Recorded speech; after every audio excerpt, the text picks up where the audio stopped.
On the evening of March 22, at approximately 7:45 p.m.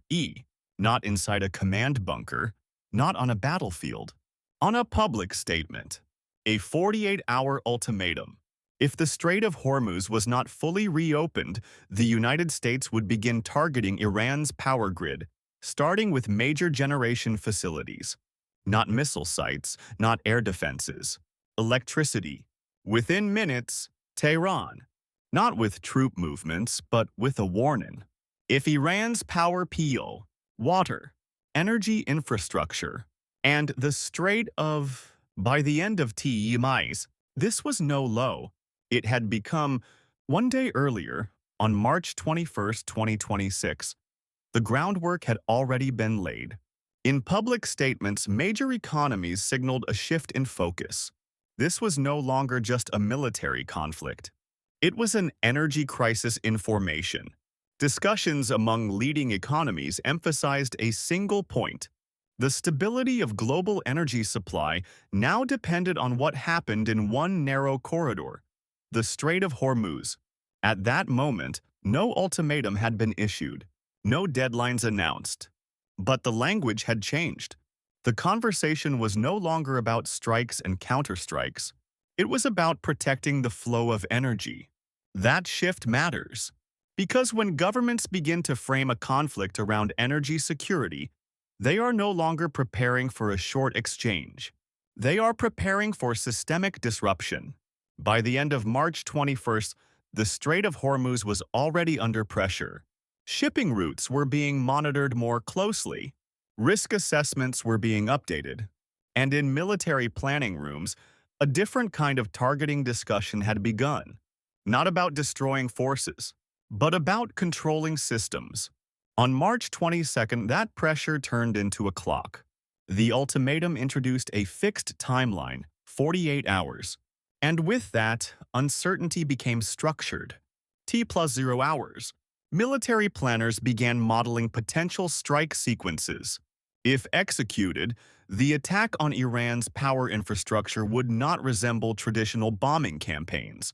It would likely involve precision-guided cruise missiles or air-delivered munitions targeting gas-fired power plants, high-voltage substations, grid synchronization hubs.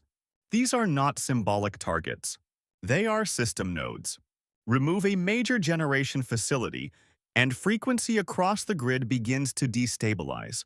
Drop below operational thresholds, and automatic shutdown protocols cascade across connected regions.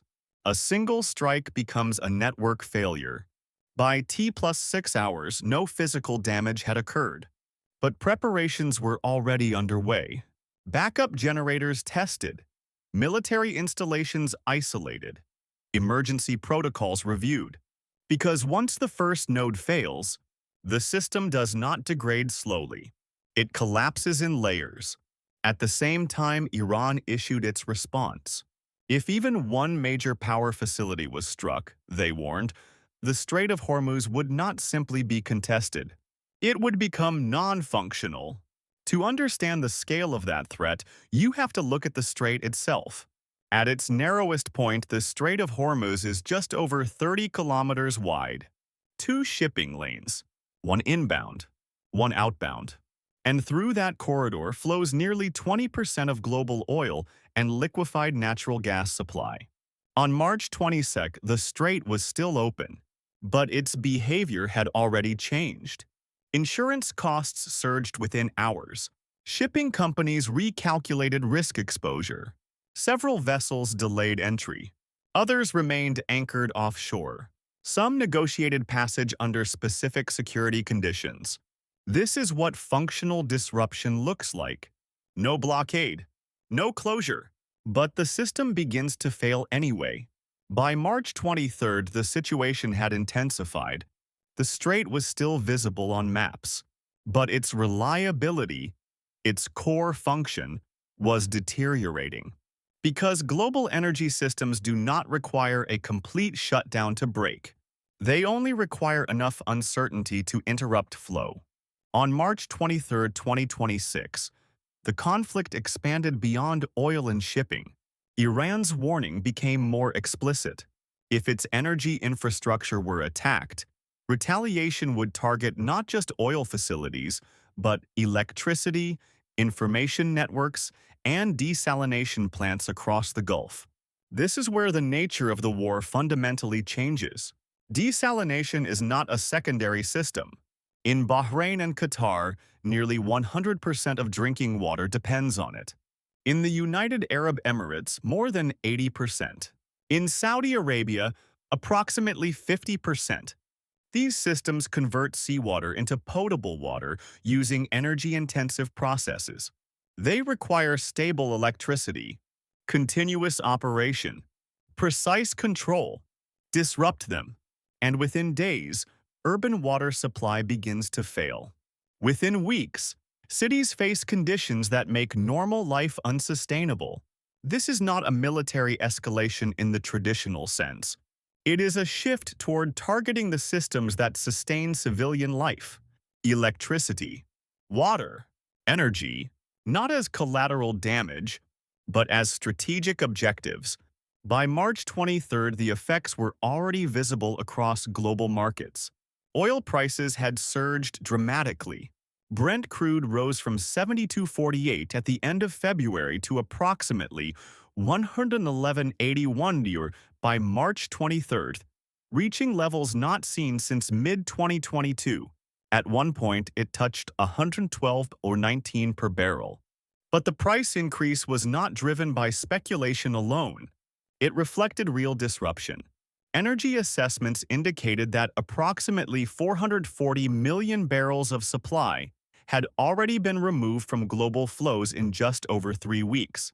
That is not a short-term shock. That is structural pressure, and the impact extended beyond crude oil. Jet fuel prices in Singapore surged by 175%. Asian LNG prices increased by more than 130%. These are system-wide signals. Markets were no longer reacting to events. They were reacting to duration. Because even if the conflict stopped immediately, infrastructure repair, shipping normalization, and supply stabilization would take months. By the time these signals converged on March 23rd, the conflict had already crossed a threshold. It was no longer regional. Because energy is not regional.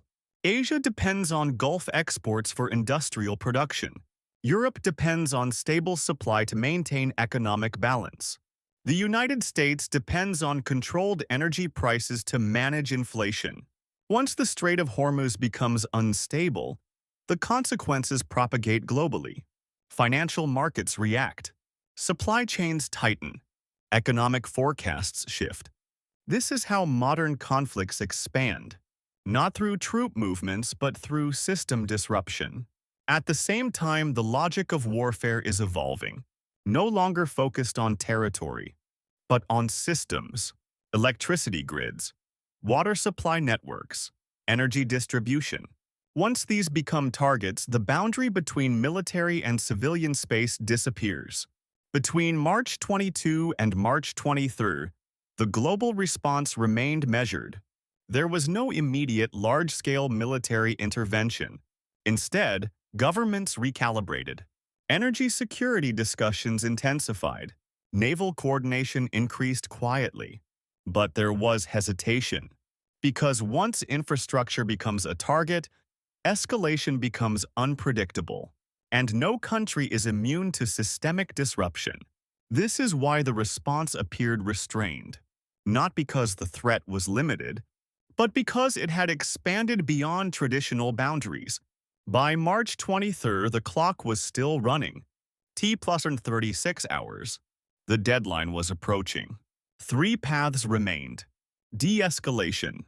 The ultimatum expires without action. Partial reopening of Hormuz. Systems stabilize, but tension remains. Controlled strike. Selective targeting of Iran's power infrastructure. A signal of capability, but one that risks triggering a broader response. Systemic escalation. Power plants are struck. The strait becomes non-functional. Energy and water systems across the Gulf begin to fail. At that point, The conflict is no longer about military advantage. It becomes a crisis of survival systems. Between March 21 and March 23, 2026, something changed. Not just in the Middle East, but in the nature of conflict itself. For decades, wars were measured in territory, cities captured, borders redrawn. But this moment revealed something different. A shift towards systems, electricity, water, energy, the foundations of modern civilization. And once those become targets, the battlefield expands beyond soldiers, into daily life.